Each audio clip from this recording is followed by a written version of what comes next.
কিন্তু আপনাদেরকে জানতে চাই, আপনারা ইসলাম সম্পর্কে কতটা অবগত? আসলে তাল চোর, বেল চোর, নুন চোর আর পেটের দায়ে খিদার যন্ত্রণায় কারো বাড়ি থেকে 2টা রুটি চুরি করে খেয়ে ফেলেছে, ইসলামকে এর হাত কাটবে? কেন চুরি করে নাই? ইসলাম চুরি করলেও এই জাতীয় ছোট খাটো, তারপরে পেটের দায়ে 3 দিন খায় না, খিদার যন্ত্রণা সহ্য করে না। আরো ভালো করে বলি, প্রচন্ড বৃষ্টি বাদল বাংলাদেশে একটানা 6 দিন 7 দিন হয়, নিম্নচাপ হয় না? নিম্নচাপে রিক্সা চালকের রিক্সা বের হয় না, ভ্যান চালকের ভ্যান বের হয় না, এরা ঘরে না খায়া পড়ে থাকে, ঠিক কিনা? কারণ ভ্যান চালক ভ্যান না চালাইলে তার কি বলে খাদ্য আসবে না, রিক্সা চালক রিক্সা না চালাইলে তার সংসার চলবে না। কিন্তু রিক্সা নিয়ে বের হবে কিভাবে? জ্বর ঠান্ডা চিকুনগুনিয়া হয়ে আর ডেঙ্গু হয়ে মরবে। 24 ঘন্টা বৃষ্টি ঝড়তি আছে, প্রায় তো আমাদের দেশে এমন হয়, ঠিক কিনা? যখন প্রাকৃতিক দুর্যোগ হয়, কোটিপতি, শিল্পপতি, দলপতি, সরকারি কর্মকর্তার, এমপি মন্ত্রীদের আনন্দ ভুলে যায়, আজকে অফিসে যাওয়া লাগবে না, খিচুড়ি বানাও, গরুর গোশত ভুনা করো, কালারিং হালুয়া মুচ করে খাও আর বসে বসে করে টেলিভিশন দেখো, ঠিক কিনা? বড় লোকের আনন্দের সীমা নাই। আজকে প্রাকৃতিক দুর্যোগ, ভালো ভালো খাবার বানাও, খিচুড়ি বানাও 2 প্রকার, একটা লেটকা বানাও আর একটা ভুনা খিচুড়ি বানাও। আমার বন্ধু বান্ধব আসবে, কেউ লেটকাটা পছন্দ করে, কেউ এটা পছন্দ করে, আর 2 জনে খিচুড়ি খায় না, এদের জন্য একটু প্লাউ করো তো। আবার ওই ফ্রিজের ভিতরে দেশি অরিজিনাল ঘি আছে, একটু ঘি দিয়ে আনি, হ্যাঁ মুজের শেষ নাই, ঠিক কিনা? কিন্তু এই এমপির বাড়িতে এত খাবার, প্রাকৃতিক দুর্যোগে বৃষ্টি বাদলে হচ্ছে, এমপির বাড়িতে রান্নাঘরে কাজ করে বাড়ির বস্তির পাশের মহিলা, সকালবেলা আসছে, রান্না করে গেল, দ্বিতীয় দিন গেল, তার স্বামীর রিক্সাটা চলে না, হাট বাজার চাল ডাল আসে না। 6 বছরের আব্দুল্লাহ আর 3 বছরের রহমতুল্লাহ খিদার যন্ত্রণাকে, মা যদি রাত্রে ভাত না দাও আমরা খিদায় মরে যাব। মা যদি সন্তানকে দেখে খিদার যন্ত্রণায় মাটিতে শুয়ে গেছে, পৃথিবীর কোনো মা সহ্য করতে পারে না। এই মহিলা এমপির বাড়িতে কাজের, কি বলা হয়, ঝিয়ের কাজ করতে, যে বাড়ির কাজের মহিলার কাজ করতে যাওয়া মাত্রই এমপি সাহেবের ওয়াইফ চাবি দিলেন, যাও এই ড্রাম থেকে পোলার চাল বের করো, ওই ফ্রিজ থেকে গরুর গোশত বের করো, নিচে বড় পোটলা আছে 5 কেজি করে, ওইটা বের করো, আর ওই হুকুম। আরে এই কাজের মহিলা যখন নিজের হাতে ভুনা খিচুড়ি বানায়, গরুর গোশত ভুনা করে, চোখের পানি আর নাকের পানি চুলায় একসাথে পড়ে, আল্লাহ আমার বাচ্চাগুলি 3 দিন খিদার যন্ত্রণা ঘরে পড়ে আছে, আর আমি মা এত সুস্বাদু খাবার তৈরি করি, কেউ 1 প্লেট খাবার আমাদেরকে দেয় না, ঠিক কিনা? মাতৃত্বের চিরন্তন ভালোবাসায় এই মহিলা যদি ওই এমপি সাহেবের বাড়ির ড্রাম থেকে 1 কেজি চাউল চুরি করে আসলে বেঁধে ফেলে, যে রান্না করে তাড়াতাড়ি শেষ করব, বাড়িতে যাব, এই চাউলটাকে তাড়াতাড়ি সিদ্ধ করে ফ্যান আর নুন দিলে তার ছেলেগুলি পোলা উঠছে, বেশি মজা করে খাবে, ঠিক কিনা? এই নিয়ে চালটা চুরি করে আসলে বেঁধে ফেলছে। এখন ওই এমপি সাহেবের ওয়াইফ ঘর থেকে সিসি ক্যামেরা যে আছে, গরিব মানুষ সিসি ক্যামেরা ট্যামেরা তো বুঝে না, মনে করি এমনি চায় রয়েছে, ঠিক কিনা? ও সিসি ক্যামেরা দেখতে পেয়েছে ড্রাম থেকে মহিলা চাল চুরি করেছে। এমপি সাহেবের ওয়াইফ এসে, তোর আসলে কি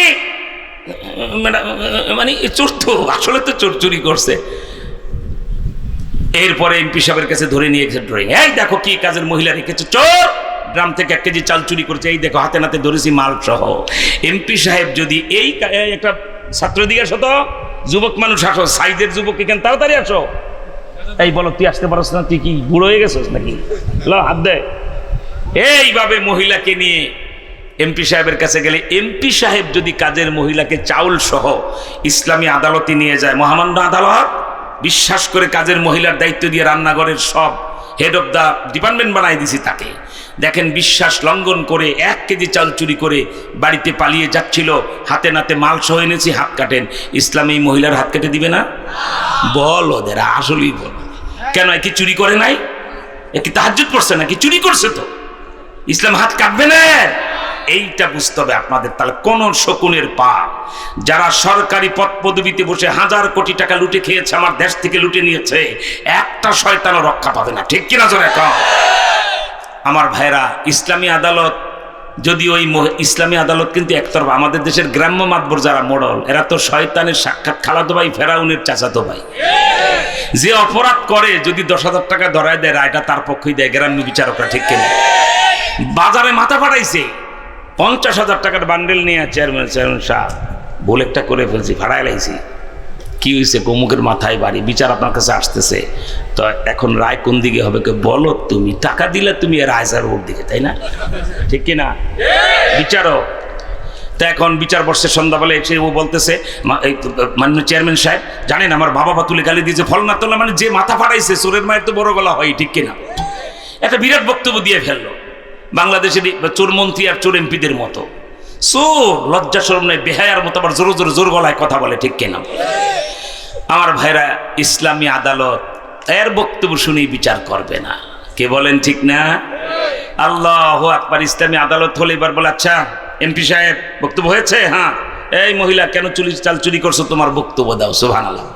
আর বাংলাদেশে যদি মাথায় ব্যান্ডিজ রক্ত ঝরেছে, মাননীয় চেয়ারম্যান সাহেব আমি তো জোরে কথা বলতে পারি না, আমার এত রক্তক্ষরণ, আমি একটু কথা। চুপ করো, চুপ করো, আমি সব জানি তুমি খারাপ, তোমার কারণেই তুমি মার খেয়েছো, ঠিক কিনা? জোরে কও। এই শকুনের পালগুলিকে ইসলাম পেটে ব্লেড মারবে ইনশাআল্লাহ। ইনশাআল্লাহ বলে একটাও রেহাই পাবে না, কি বলেন ঠিক না? এই যে এমপি সাহেব চালচোর মহিলাকে নিয়ে গেছে, এবার মহিলাকে বক্তব্য সুযোগ দেবে। ইসলামী আদালতে হানাফি, মালিকি, শাফিঈ, হাম্বলি 4 মাযহাবের ফিকহের কিতাবে একটা রায় পাবেন নবীজির হাদিসের বিচারক একতরফা কথা শুনে রায় দিতে পারবে না। বাদী বিবাদী উভয় পক্ষের কথা শুনতে হবে, উভয় পক্ষের বক্তব্য শুনলেই হবে না, সাক্ষী প্রমাণ নিতে হবে। সাক্ষী প্রমাণ নিয়েও বিচারক রায় দিতে পারবেন না। সব ক্লিয়ার, শুনানি শেষ, সাক্ষী প্রমাণ ক্লিয়ার, তারপর বিচারক রায় দেবেন না। চেয়ারে বসে চক্ষু বন্ধ করে মালিকের সাহায্য চাবেন কাঙ্গালের মতো। প্রভু, বাদী বিবাদী উভয় পক্ষের বক্তব্য শুনেছি, সাক্ষী প্রমাণ নিয়েছি, কোন রায়টা দিলে ইনসাফ হবে ওইটা আমার অন্তরে ঢেলে দাও। সুবহানাল্লাহ বলে। এই হলো ইসলামের রায় দেওয়ার নিয়ম, ঠিক কিনা বলে? হাত্তা তাসমা কালাম আল আখার। বিচার বিভাগে উভয় পক্ষের শেষ কথাটাও শুনতে হবে, শেষ কথাটাও শুনতে হবে। একতরফা বলবে আর শুনে রায় দেবে। আমার ভাইরা, ইসলামী আদালত হলে কি বলবেন জানেন? ওই মহিলা যদি করুণ কণ্ঠে মা হিসাবে বলে, মাননীয় আদালত আমি না খেয়ে মরে গেলে দুঃখ নাই, এই পেটে নিয়েছি সন্তান, আমার 3 বছরের আব্দুল্লাহ আর 6 বছরের রহমতুল্লাহ 3 দিন ধরে খিদার যন্ত্রণায় মাটির সাথে মিশে গেছে, কিচ্ছু দিতে পারে না মুখে, প্রাকৃতিক দুর্যোগ, স্বামী রিক্সা চালাতে পারে না। এই সন্তানদের চেহারা যখন ওই খিচুড়ির হাড়িতে আমার চোখের সামনে ভেসে উঠেছে এমপি সাহেবের বাড়ির, বাধ্য হয়ে মাতৃত্বের চিরন্তন ভালোবাসা সন্তানের জন্য, সন্তানের ভালোবাসায় চুরি করলে যে গুনাহ হয় হিতাহিত জ্ঞান ছিল না, 1 কেজি চাল চুরি করে আসলে বেঁধে ফেলেছি। এই কথা যদি বিচারক শুনে, বিচারক আগে কাঁদবে ইসলামী আদালতে, ঠিক কিনা? এরপরে মহিলার হাত নয়, এরকম খপ করে এমপি সাহেবের হাত ধরে বলবে, বাচ্চারা না খেয়ে থাকার কারণে, পেটের খিদার যন্ত্রণায় অথবা বকেয়া বেতনের কারণে যদি তোমার এই কাজের মহিলা আরেকবার চুরি করে, আদালত বলে দিবে কাজের মহিলার হাত নয়, লকাতাতু ইয়াদাকা, তুমি এমপির হাত আদালত কেটে দিবে, ঠিক কিনা? জোরে কি বলেন, ঠিক না? প্রমাণ নেন, একটা ডাইরেক্ট হযরত উমরের বিচার বিভাগে চলে যাই, হযরত উমরের দরবারে, হেড অফ দ্য স্টেট, গোটা পৃথিবীর আধা জাহানের খলিফা হযরত উমর, মদিনার বাপরে বাপ এক বিশাল ধনাঢ্য ব্যক্তি, তার ডিপার্টমেন্টাল স্টোরের দোকানে সুদানি একটা কর্মচারী রেখেছে, যেই বেতনে রেখেছে এটা বেইনসাফি করেছে, অল্প বেতন, আরো বেশি পাওয়ার কথা। এই যুবককে 3 মাস ধরে দোকানের মালিক বেতন দেয় না। আবার সুদান থেকে তার বাড়ি থেকে চিঠি এসেছে, আল্লাহ পাক তাকে একটা ছেলে দিয়েছেন, প্রথম ছেলে। মালিক সে আরব দেশে আজও বাচ্চা জন্মের পরে দুধের ব্যবস্থা না হলে বাচ্চার বিপদ, ঠিক কিনা? পড়ে বাবা তাড়াতাড়ি টাকা নিয়ে আসো, বাচ্চা দেখে যাও আর টাকা দিয়ে যাও, তার দুধের ব্যবস্থা করতে হবে। মদিনার এই মালিক একবার কারুনের খালাতো ভাই, বেতনও দেয় না, ছুটিও দেয় না, 10 দিন ছুটি চায়, 3 মাসের বকেয়া বেতন। সুদানি যুবকরা, আফ্রিকার কালোরা রাগ হইলে হাড়ির তলার চেয়ে কালো হয়ে যায়, ঠিক কিনা? মালিককে ফাঁকি দিয়া ক্যাশ বাক্সা ভাঙ্গে 1 মাসের সমপরিমাণ টাকা নিয়ে হ্যাঁ চম্পট দিছে বাড়িতে গেছে। বাস নিজের ছেলেকে দেখে, প্রথম বাচ্চা যাদের হয় বাবা হিসাবে জানেন, সেদিন ওই বাচ্চার মুখ দেখতে বাবার মন কত বেকুল থাকে, কি বলেন, ঠিক না? বাচ্চা দেখে টাকা 1 মাসের যেটা চুরি করে নিচ্ছে এটা আমার হাতে দিয়ে, আবার সাহস আছে তো, সুদানি যুবক তো, আবার মদিনায় আসছে। যে এইসব দোকানে বসে, মালিক কয় পাইছি। দেখেন না আমাদের দেশে এমপি মন্ত্রীকে পাইছি, কয় কি? কয় একটা ব্রিজ পাইছি, 3 কোটি মেরে ফেলা মনে, ঠিক কিনা? আর মদিনার এই মালিক পাইছি, হযরত উমরের কাছে নেব, ওনারা মনে চুরি করছে, শুনলেই উমর হাত পা গলা সবগুলি কেটে ফেলা। তাই উনি কোনো সাধারণ আদালতে না যায়, খলিফাতুল মুসলিমের দরবারে চলে গেছে মদিনার ওই আপনার দোকানদার, যায় বলছে, খলিফাতুল মুসলিমিন আমার দোকানের কর্মচারী বেঈমান বিশ্বাসঘাতক, বিরাট বক্তব্য দিয়ে বলছে আমার দোকানের ক্যাশ বাক্সা থেকে এই পরিমাণ টাকা চুরি করে পালিয়েছে, আপনি তার হাত কাটেন। হযরত ওমর, আপনাদের এই টঙ্গী গাজীপুর আর গ্রাম্য মাতবর, তাই না? টাকা দিলেই রায় ঘুরে যাবে। হযরত ওমর এর বক্তব্য শুনে বলছে, এই যুবক, এবার তোমার বক্তব্য। আমার ভাইরা, যুবক টপ টপ করে চোখের পানি ছেড়ে দিয়েছে। এবার হযরত ওমরের চেহারার দিকে একবার তাকায়, আর যুবক আল্লাহ আর আসমানের দিকে আরেকবার তাকায়। যুবকের চোখের পানি টপ টপ করে দাড়ি ভিজে বকে পড়তেছে। হযরত ওমর বলছেন, যুবক, আদালতে চোখের পানিতে রায় পরিবর্তন হয় না, আর আমার প্রশংসা করলো রায়ের পরিবর্তন হবে না, কেন চুরি করেছ? যুবক করুণ ইতিহাস শোনায় দিল। জিজ্ঞেস করেন খলিফাতুল মুসলিমিন, উনি আমার মালিক এত টাকা নির্ধারণ করে আমাকে দোকানে কর্মচারী রেখেছে, 3 মাস পার হয়ে গেল, আমার বেতন দেয় না, সদ্য ভূমিষ্ঠ হওয়া বাচ্চার চেহারা দেখতে ছুটিও দেয় না, তাই সন্তানের ভালোবাসায় আর মায়ের লেখা চিঠির নির্দেশ পালন করতে যাই আমি 1 মাসের সমপরিমাণ টাকা চুরি করে আমি বাড়িতে পালিয়ে চলে গেছি। মালিক ঠিক বলেছে, আমি চুরি করেছি, ওনাকে বলি নাই, ওনার হাতে নেই নাই, সত্য কথা খুলে বললাম। এবার আমার হাত কাটেন আর গলা কাটেন, আমার কোনো আপত্তি নাই। হযরত ওমর, মুসলমানরা, যুবকরা ভালো করে শুনো, কাল থেকে ইসলামের পক্ষে নেমে যাইবা, ঠিক কিনা জোরে খাও। এই বক্তব্য শুনে হযরত ওমর থরথর করে কাঁপতে শুরু করেছেন। ওমরের মতো বাহাদুর, যার দেখলে শয়তান রাস্তা বদলায়, সেই ওমর থরথর করে কাঁপতেছে। হযরত ওমর মালিককে বলছে, তোমার কর্মচারী ঠিক বলেছে। ওমরের সামনে মিথ্যা কথা বলার সাহস শয়তানেরও নাই, ঠিক কিনা বলে?